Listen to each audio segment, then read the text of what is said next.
Rasa tak terbalas episode 35. Di bandara. Keramaian melingkupi pintu masuk bandara, dipadati oleh wartawan dan orang-orang yang ingin tahu. Julian dan rombongannya memilih memasuki bandara lewat pintu VIP tersembunyi.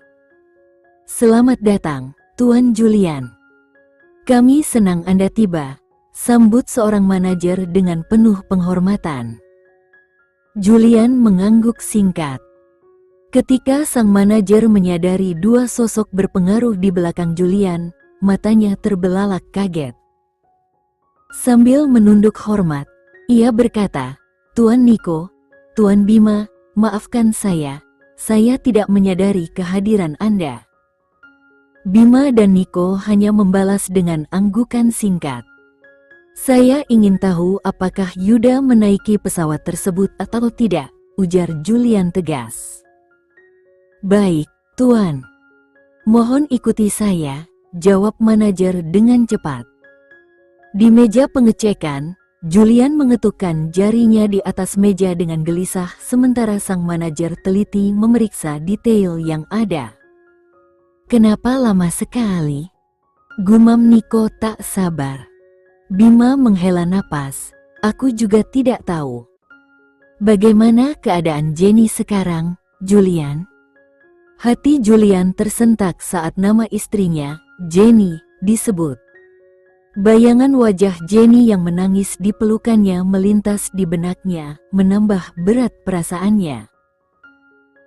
Dengan langkah tegas, Julian berjalan mendekat ke meja resepsionis dan memprotes dengan suara yang sedikit meninggi. "Apa benar perlu waktu selama ini hanya untuk memastikan apakah saudara iparku ada di pesawat atau tidak?" Manajer tersebut langsung menelan ludah, ketakutan terlihat jelas di wajahnya. "Tuan Julian, maaf, ini." "Bicaralah dengan benar," potong Julian, nada suaranya tajam. "Tuan, mohon maaf, tetapi sistem kami sedang mengalami gangguan. Kami membutuhkan waktu sekitar 10 menit untuk memperbaikinya," jelas manajer sambil berusaha tetap tenang. Julian memandangnya dengan tatapan tajam, kemudian, setelah sejenak, ia mengangguk, memberi sedikit waktu tambahan dengan ketegangan yang masih menyelimuti ruangan. Saat hendak menghampiri temannya, telepon Julian berdering. Dengan wajah yang tiba-tiba terlihat lelah, Julian melihat nama yang tertera di layar. Setelah menunggu beberapa detik, ia mengangkat telepon itu dengan enggan. "Julian." Suara Jenny terdengar lemah di seberang sana, membuat hati Julian terasa berat. "Sudah kubilang, jangan menangis, Jenny," ujarnya, mencoba menenangkan. "Aku hanya ingin tahu, apakah dia aman atau tidak," bisik Jenny. Julian menghela napas panjang. "Mereka masih memeriksa, jangan khawatir," katanya berusaha meyakinkan. Isak tangis Jenny terdengar sebentar sebelum ia berkata, "Tolong, Julian. Lakukan sesuatu. Aku ingin melihat adikku. Aku ingin dia aman di sini bersamaku." Suara Jenny yang terdengar begitu rapuh membuat hati Julian sakit. Ia benci melihat istrinya berada dalam kondisi seperti itu. Setelah menarik napas dalam-dalam, Julian menutup telepon tanpa berkata apa-apa lagi. Dengan penuh amarah, ia memukul meja resepsionis, suaranya bergema di ruangan. "Apakah kalian paham apa yang istriku alami sekarang? Dia sudah menangis sejak lama, dan aku tidak sanggup melihatnya seperti itu. Berapa lama lagi kalian butuh untuk memastikan apakah dia ada di dalam pesawat atau tidak? Ini bukan hal sepele." Bima dan Niko segera mendekatinya, begitu mendengar teriakannya yang penuh emosi. Manajer menundukkan kepala, merasa bersalah. "Kami mohon maaf, Tuan Julian, atas ketidaknyamanan ini. Beri kami sedikit waktu lagi, kami sedang berusaha." Julian memukul meja lagi. Waktu. Berapa banyak waktu yang kalian butuhkan? Kau ingin aku menunggu lebih lama lagi?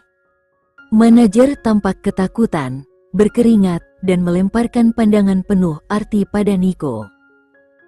Nico mencoba meredakan ketegangan. Julian, biarkan mereka melakukan pekerjaan mereka.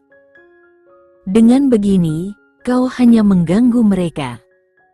Tak lama kemudian, salah satu petugas yang bekerja di depan komputer berseru, "Selesai." Manajer menghela napas lega dan berkata, "Segera temukan informasi tentang Yuda." Setelah beberapa saat mencari, petugas itu berkata, "Yuda, umur 20 tahun, kursi kelas 1 nomor." Bima segera memotongnya, "Yang kami butuhkan hanya satu jawaban, apakah dia naik pesawat atau tidak?" Pria itu menatap layar beberapa detik sebelum menjawab, "Tuan Yuda telah memesan tiket, tetapi dia tidak naik pesawat." "Apakah kau yakin?"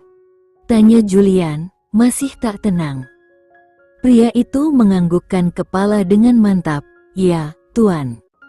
Saya sangat yakin, Tuan Yuda tidak ada di dalam pesawat." Julian pun menghela napas panjang, merasa lega. "Itu kabar yang sangat baik," sahut Bima, ikut merasakan kelegaan. Julian, dengan ekspresi tegas, bergumam, "Anak itu akan menerima ganjarannya saat dia kembali." Nico tertawa kecil, "Seolah-olah istrimu akan membiarkanmu menyentuhnya." Setelah beberapa saat, Bima meminta, "Sekarang, bisakah kau periksa satu penumpang lagi?" "Tentu, Tuan Bima." "Siapa nama penumpangnya?" tanya petugas itu. Sambil membuka teleponnya, Bima mengerutkan kening saat teringat nama yang baru saja didiskusikan saudaranya. "Yuda," gumamnya pelan. "Ya, Tuan," tanya petugas dengan bingung. Setelah mengatur pikirannya, Bima bertanya, "Bisakah kau periksa jika ada nama Yuda lain dalam daftar?" Petugas itu memeriksa data beberapa saat sebelum menggelengkan kepala. "Maaf, Tuan. Hanya ada satu nama Yuda dalam daftar kami, dan dia memang tidak naik pesawat." Bima mengangkat alis, merasa ada yang janggal. Apakah mungkin Yuda yang dibicarakan oleh Farah adalah Yuda yang sama? Tidak, sepertinya tidak mungkin. Ia mengesampingkan pikirannya, lalu menganggukkan kepala sebelum keluar dari bandara bersama Julian dan Nico. Di rumah keluarga Baskara, saat Julian dan rombongan memasuki rumah keluarga Baskara, Jenny langsung bergegas mendekati mereka. Dengan mata berkaca-kaca dan suara bergetar, ia menarik lengan Julian dan bertanya, "Yuda, apakah dia baik-baik saja?" Julian menyeka air mata dari wajahnya, menarik napas panjang, lalu menjawab, "Yuda tidak naik pesawat itu." Jenny pun menghela napas dalam, wajahnya sejenak menunjukkan rasa lega. "Alhamdulillah," gumamnya sebelum tubuhnya melemas dan pingsan di pelukan Julian. Julian memeluknya erat, panik dan cemas. "Jenny ini, Nico," panggilnya. Suaranya terdengar resah. Nico yang berdiri di sampingnya segera berkata, "Bro, jangan panik. Kurasa dia hanya pingsan karena stres." "Bagaimana bisa kau tahu itu tanpa memeriksanya?" Julian membalas, suaranya dipenuhi kekhawatiran. Nico menghela napas, "Aku ini dokter, ingat. Biarkan aku menanganinya. Jangan panik." Ibu Wulan, yang mendengar keributan itu, segera bertanya, "Ya Tuhan, apa yang terjadi dengan Jenny?" "Dia hanya pingsan, Bu," jawab Nico tenang. Ayah Romi ikut menghela napas, bergumam, "Saya tidak tahu apa lagi yang terjadi hari ini. Kita masih khawatir tentang kondisi Yuda, dan sekarang Jenny. Julian segera menenangkan, "Ayah, Yuda tidak ada di pesawat. Dia aman." Sambil mengatakan itu, Julian menggendong Jenny. "Apa maksudmu?" tanya ayah Romi, matanya penuh harap. "Yuda tidak naik pesawat yang jatuh itu, jadi dia baik-baik saja," jawab Julian. "Tapi di mana dia sekarang?" Paman Irfan bertanya, suaranya penuh kebingungan. Julian menghela napas panjang, menatap mereka dengan tenang. "Itulah yang belum ku ketahui.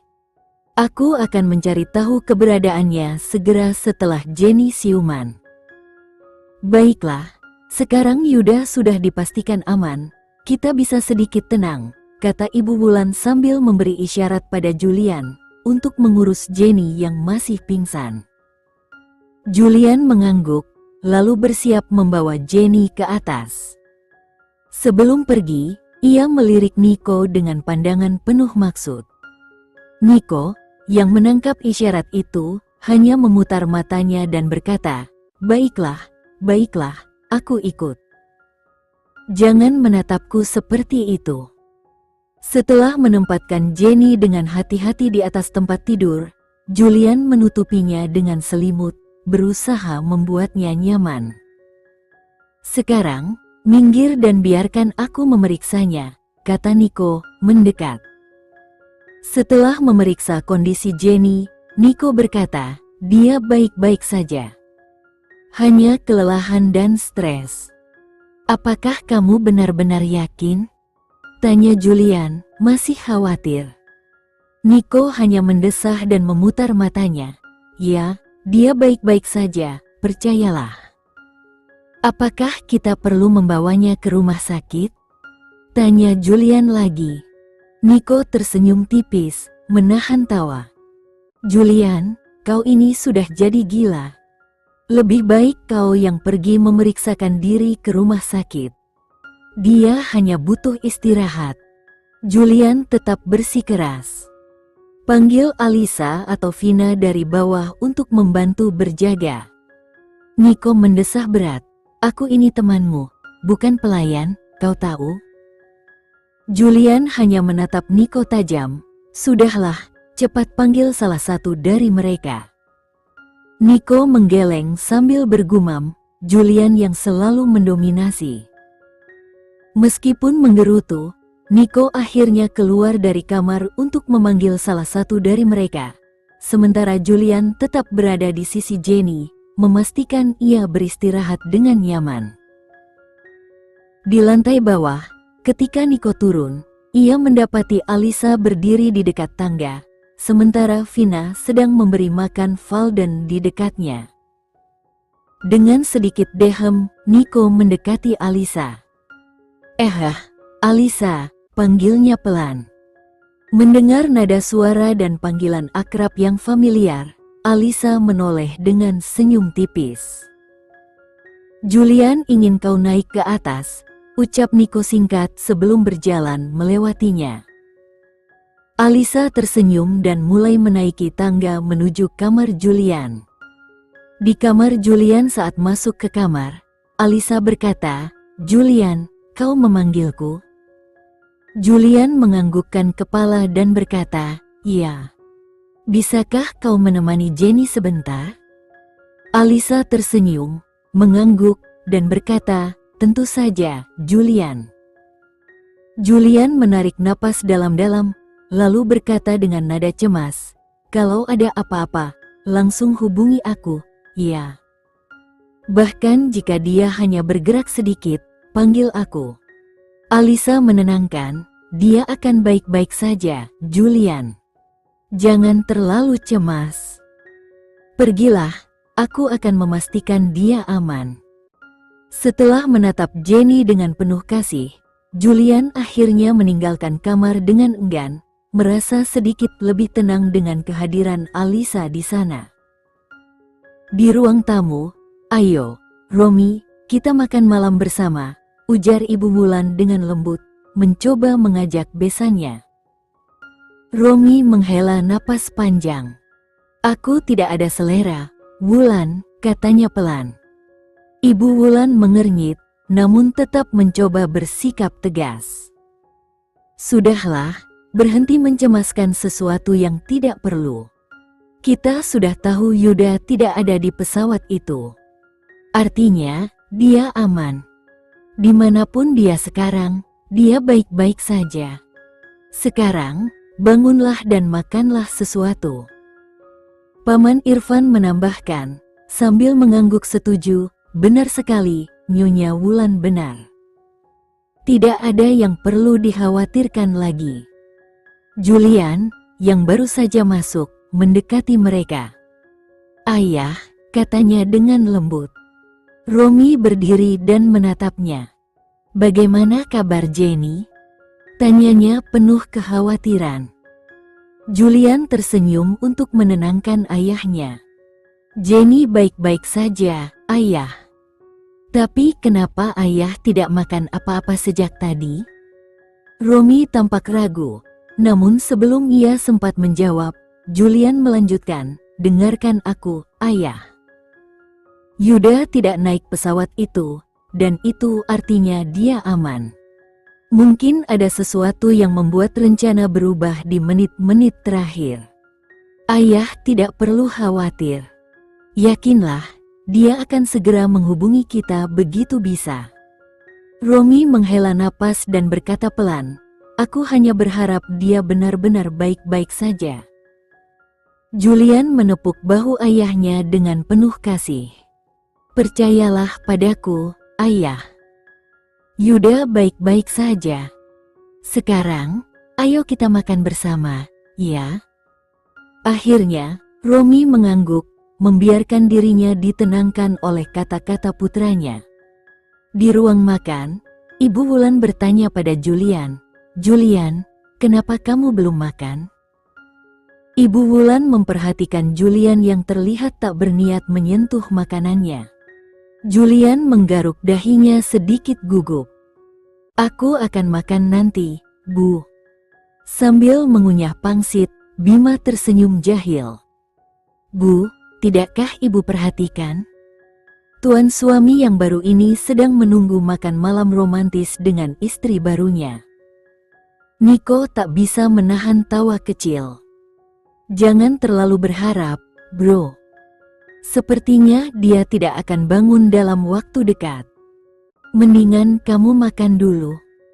Julian mengerutkan kening, bingung. Maksudmu apa?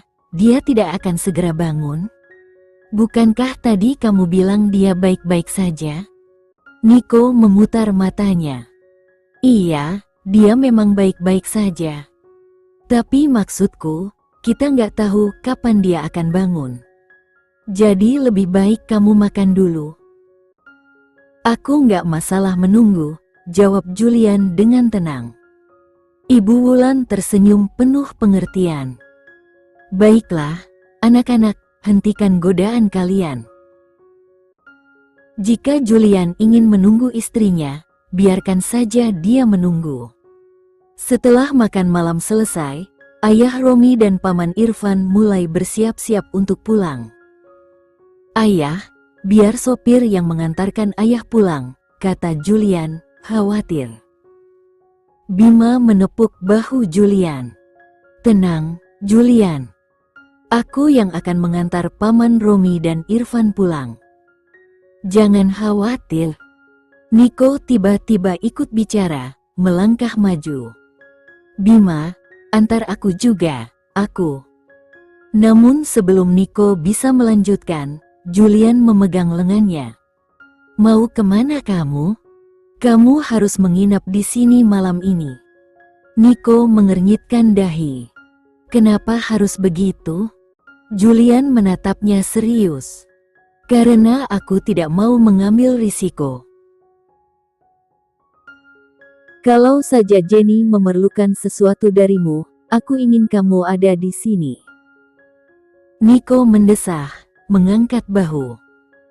Baiklah, aku akan menginap, tapi dengan satu syarat, transfer 10 juta ke rekeningku sekarang. Bima tertawa kecil, memutar matanya.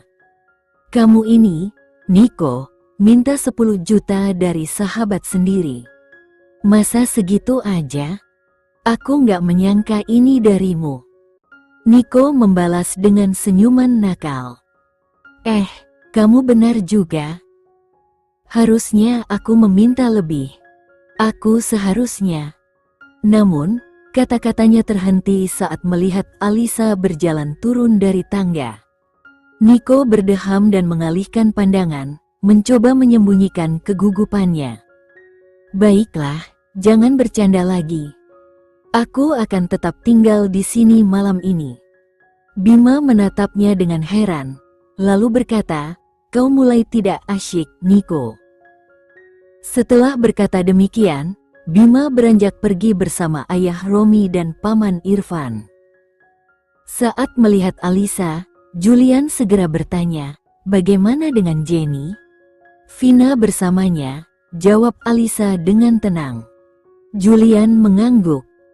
Baiklah, aku akan menemani Jenny di atas.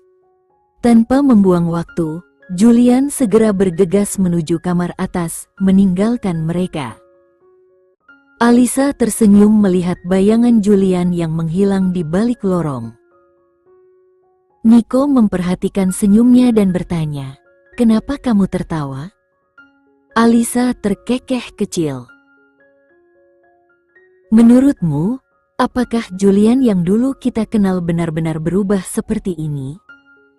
Niko tertawa pelan. Ya, aku tahu maksudmu. Dia sekarang jadi sosok yang sangat berbeda.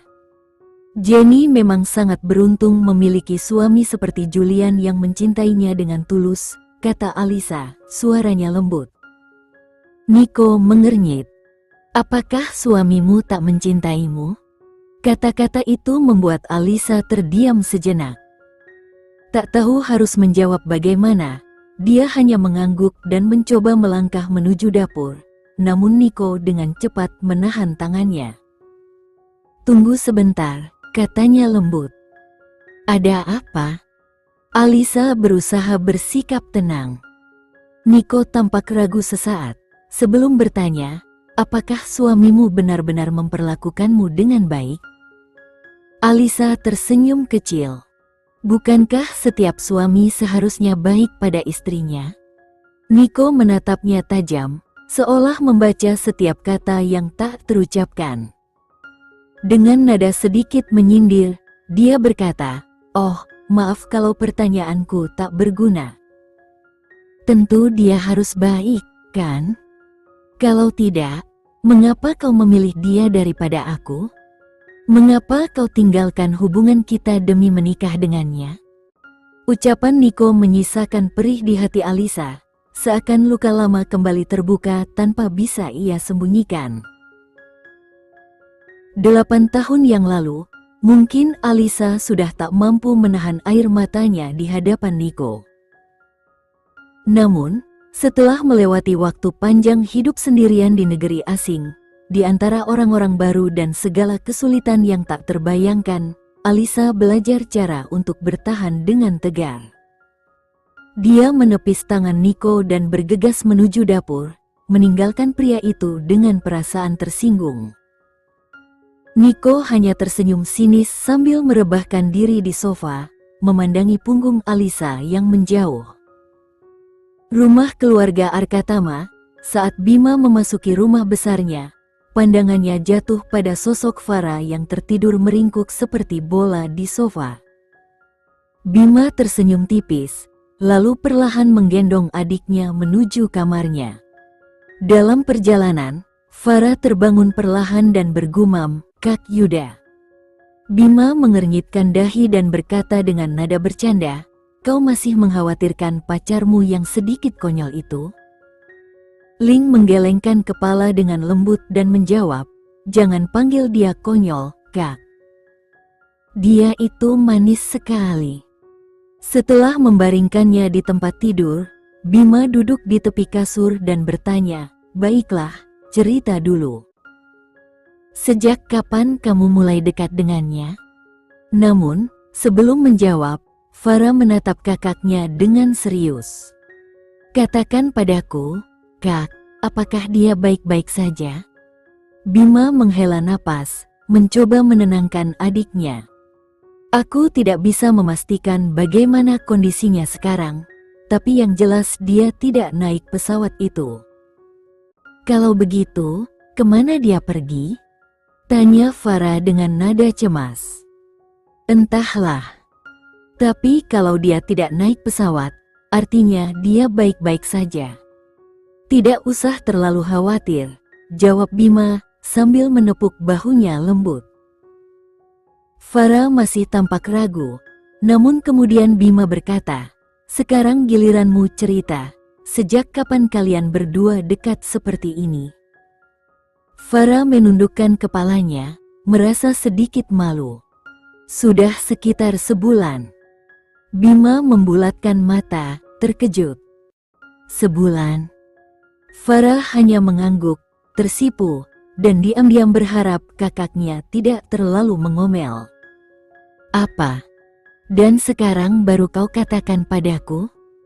Kenapa kau sembunyikan ini dariku?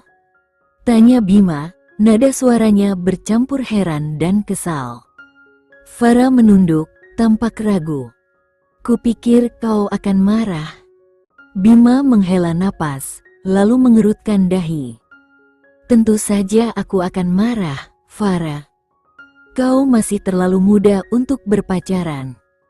Aku sudah 20 tahun, Kak, sahut Farah sambil mendongak. Kau baru saja menginjak 20 bulan lalu, tegas Bima tanpa kompromi. Tapi, Kak, tidak ada tapi. Kau harus putus dengannya. Aku tak ingin mendengar bantahan. Fokus saja pada studimu. Ujianmu sudah di depan mata, sebulan lagi. Kau harus segera kembali ke kampus dan persiapkan dirimu, kata Bima dengan nada tegas.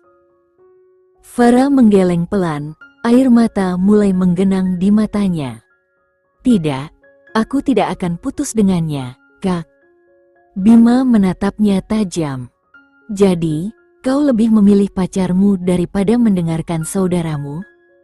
Farah menarik napas dalam-dalam, suaranya bergetar namun tegas. Bukan begitu, Kak. Tapi aku tidak bisa putus dengannya. Aku janji akan belajar keras, demi ujian ini. Aku akan mendapatkan nilai yang bagus, sungguh. Bima memandang adiknya sejenak, lalu menggelengkan kepala dengan nada tak terbantahkan. Tak ada ruang untuk perdebatan. Jika kau bersikeras, aku akan mengirimmu kembali ke kampus dan memastikan kau hanya terfokus pada kuliah. Setelah mengatakan itu, Bima keluar dari ruangan dengan ekspresi penuh amarah, meninggalkan Farah yang kini terisak sendirian. Setelah Bima pergi, Farah mengusap air matanya dan meraih ponselnya. Dengan tangan gemetar, ia menelpon satu-satunya orang yang bisa ia percaya. Kak Yasmin, panggil Farah dengan suara serak. Yasmin langsung terbangun dari tempat tidur. Farah, ada apa, sayang? Apa yang terjadi? Kenapa kau menangis? Tanyanya penuh kekhawatiran. Dengan suara tersendat, Farah menceritakan semua yang dikatakan Bima padanya, berharap kakak iparnya itu bisa memberinya sedikit ketenangan dan pengertian. Ketika Yasmin mendengar cerita Farah, ia tidak bisa menahan amarahnya. Kakakmu benar-benar keterlaluan, Farah. Bagaimana bisa dia berkata seperti itu padamu? Serunya dengan nada marah. Farah, yang masih terisak, menjawab, kakak ipar, aku benar-benar bingung. Aku tidak bisa meninggalkannya, dia sudah menjadi bagian penting dalam hidupku. Yasmin mencoba menenangkan nada suaranya. Tenanglah, Farah. Biar aku yang berurusan dengannya. Jangan khawatir, aku akan datang dan menegur kakakmu. Kau tenang saja, ya. Setelah berkata demikian, Yasmin menutup telepon dengan tekad. Yasmin kemudian berpikir keras sebelum akhirnya menghubungi nomor Bima. "Ya, sayang," suara Bima terdengar dari seberang. Yasmin menarik napas panjang. Dengan nada serius, ia berkata, "Bima, kakakku bilang jika aku tidak putus denganmu sekarang juga, dia akan memutus semua hubungan denganku. Aku sangat mencintai kakakku, jadi aku tidak punya pilihan selain putus denganmu. Jangan hubungi aku lagi. Selamat tinggal." Bima, yang terkejut mendengar kata-katanya, langsung berseru, "Tunggu, apa maksudmu?" Namun sebelum ia sempat bertanya lebih jauh, Yasmin sudah menutup sambungan telepon. Ketika Bima mencoba meneleponnya lagi, ia menyadari bahwa ponsel Yasmin sudah dimatikan. "Sial," gumamnya, merasa cemas dan tidak mengerti situasinya. Tanpa berpikir dua kali, Bima segera meraih kunci mobilnya dan bergegas menuju rumah Yasmin untuk mencari penjelasan. Saat Bima tiba, malam telah larut, jarum jam menunjukkan pukul 12 lebih. Di depan pintu masuk, kepala pelayan keluarga Yasmin langsung menghampirinya ketika melihatnya tiba. "Tuan Bima," sapa kepala pelayan dengan sopan. "Di mana Yasmin?" tanya Bima tegas. "Nyonya muda ada di kamarnya di lantai atas," jawab kepala pelayan. Bima mengangguk dan tanpa ragu langsung menuju kamar Yasmin di lantai atas, bertekad untuk memahami apa yang sebenarnya terjadi. Ketika Bima memasuki kamar, ia melihat Yasmin sedang duduk santai di tempat tidur, membaca buku dengan tenang. "Yasmin," panggil Bima tegas. Yasmin mengangkat kepalanya dan tersenyum kecil. "Oh, kamu sudah sampai." Bima mengerutkan kening, bingung dengan sikap santainya. "Bagaimana kamu bisa bersikap santai seperti ini? Bukankah kamu khawatir? Dan apa sebenarnya yang salah dengan saudaramu?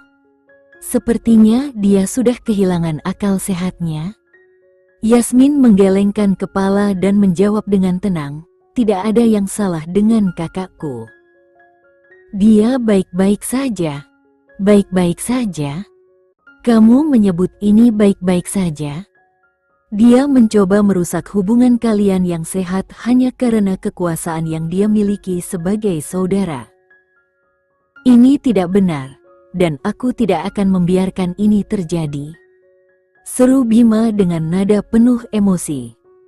Yasmin menutup bukunya, lalu turun dari tempat tidur, mendekati Bima dengan tatapan penuh ketenangan. "Menurutmu, dia salah?" tanyanya dengan nada yang lebih lembut. "Ya, jelas salah. Bagaimana bisa seseorang bertindak seperti itu?" Bima menjawab, matanya menunjukkan kekecewaan. Yasmin berjalan lebih dekat dan berkata, "Jadi, kalau menurutmu saudaraku salah, artinya kamu juga salah." Bima terdiam, terkejut oleh pernyataan Yasmin yang tiba-tiba. Setelah menyadari maksudnya, ia hanya bisa menunduk, merasa tersudut. Yasmin lalu melingkarkan lengannya di leher Bima dengan lembut. "Dengarkan aku, Tuan Bima. Kakakku bukan orang yang sembrono atau keras kepala sepertimu. Dia bijaksana, tahu apa yang baik dan benar. Dia tidak akan memaksakan sesuatu padaku, seperti yang sering kamu lakukan." Yasmin berhenti sejenak, menatap Bima dalam-dalam sebelum melanjutkan, "Bagaimana bisa kamu meminta Farah untuk meninggalkan pacarnya hanya karena kamu merasa dia terlalu muda? Serius, kamu pikir pacarku sekeras kepala itu?" Bima menundukkan kepala dan berkata pelan, "Tapi Farah masih terlalu muda untuk memiliki pacar." Yasmin tertawa ringan. "Farah sudah 20 tahun, Bima." Bima mendesah, "Aku tidak suka anak laki-laki itu." Yasmin mengangkat alis dan bertanya, "Kamu bahkan belum pernah melihatnya, kan?" Bima hanya menggeleng pelan, dan tanpa berkata-kata, ia menyadari betapa sempitnya pandangannya selama ini. Yasmin mengangkat alisnya dan bertanya, "Kalau begitu, bagaimana kamu bisa tahu apakah dia baik atau buruk?" Bima terdiam, lalu merangkul Yasmin dengan lembut, menariknya lebih dekat. "Aku benar-benar panik ketika kamu bilang ingin mengakhiri hubungan ini. Kumohon, jangan pernah bicara seperti itu lagi. Jangan jadi keras kepala, Bima. Kamu tidak bisa memaksa Farah untuk meninggalkan seseorang hanya karena egomu. Farah punya hak untuk memilih orang yang ia sukai. Kamu tidak bisa merampas hak itu hanya karena kamu adalah kakaknya. Apa kamu tahu bagaimana perasaannya? Dia menginginkan dukungan dan dorongan darimu, bukan tekanan," ujar Yasmin. Bima menghela napas, terlihat sedikit menyesal. Yasmin menatapnya dengan lembut sebelum melanjutkan, "Ingat bagaimana perasaanmu ketika aku mengatakan bahwa kakakku ingin kita putus? Bagaimana rasanya?" "Aku ingin menendang pantatnya," jawab Bima dengan jujur. Yasmin tertawa kecil dan berkata, "Sekarang coba bayangkan bagaimana perasaan anak itu terhadapmu setelah mendengar semua ini dari Farah. Dan bayangkan juga bagaimana perasaan Farah ketika mendengar kamu mengancam akan mengirimnya kembali ke kampus seolah-olah ini permainan kekuasaan. Serius, kamu ini apa? Anak kecil?" Bima tersenyum malu-malu. "Baiklah, aku mengerti. Aku salah, dan aku minta maaf. Kalau begitu, katakan ini pada adikmu," kata Yasmin sambil tersenyum. "Aku akan bicara dengannya besok," janji Bima. Yasmin memegang wajahnya lembut dengan kedua tangannya. "Aku tahu kamu merasa bertanggung jawab penuh sejak orang tuamu pergi, tapi itu bukan alasan untuk mencoba mengendalikan hidupnya. Dia masih muda. Biarkan dia menikmati masa mudanya. Jangan batasi dia terlalu banyak." Bima mengecup tangan Yasmin dengan penuh kasih. "Baiklah, aku akan mendengarkanmu." "Dan?" tanya Yasmin dengan senyum menggoda. Bima menghela napas. "Aku tidak akan memaksa Farah untuk putus. Tapi aku ingin bertemu anak itu sekali. Jika ternyata dia tidak cocok, aku akan bicarakan lagi dengan Farah." Yasmin tertawa kecil. "Baik, kita akan menemuinya bersama dan memberikan kepercayaan pada pilihan Farah." Jawab Bima, tersenyum, merasa tenang karena dukungan Yasmin. Sambil membetulkan dasi Bima, Yasmin berbisik dengan nada menggoda, "Jadi, tuan pacar, apakah kau punya energi lebih untuk sesuatu yang seru?" Bima tersenyum penuh arti, lalu menggendong Yasmin dengan lembut, membawanya ke arah tempat tidur. Yasmin tertawa kecil dan berkata, "Tapi kunci pintunya dulu, ya." Setelah membaringkannya dengan lembut di tempat tidur, Bima berjalan ke pintu dan menguncinya dengan hati-hati. Ia kembali ke samping Yasmin, lalu menatapnya dalam-dalam sebelum memberikan ciuman penuh cinta. Dalam keheningan malam itu, mereka menikmati kebersamaan yang hangat, berbagi kasih sayang yang tulus dan dalam, merasakan setiap momen tanpa terburu-buru, menjadikan saat itu penuh makna. Sekian dulu ya video kali ini, kita lanjutkan lagi videonya di lain waktu. Oh iya, bagaimana menurut kalian? Semoga bisa sedikit menghibur kalian semua. Untuk teman-teman yang baru nonton, jangan lupa subscribe ya, hehehe. Dan kalau teman-teman ada yang ingin gabung langganan, bisa langsung gabung saja untuk dapat fitur yang menarik dan sedikit membantu Mimin. Terima kasih banyak sudah menonton, sampai jumpa lagi, bye.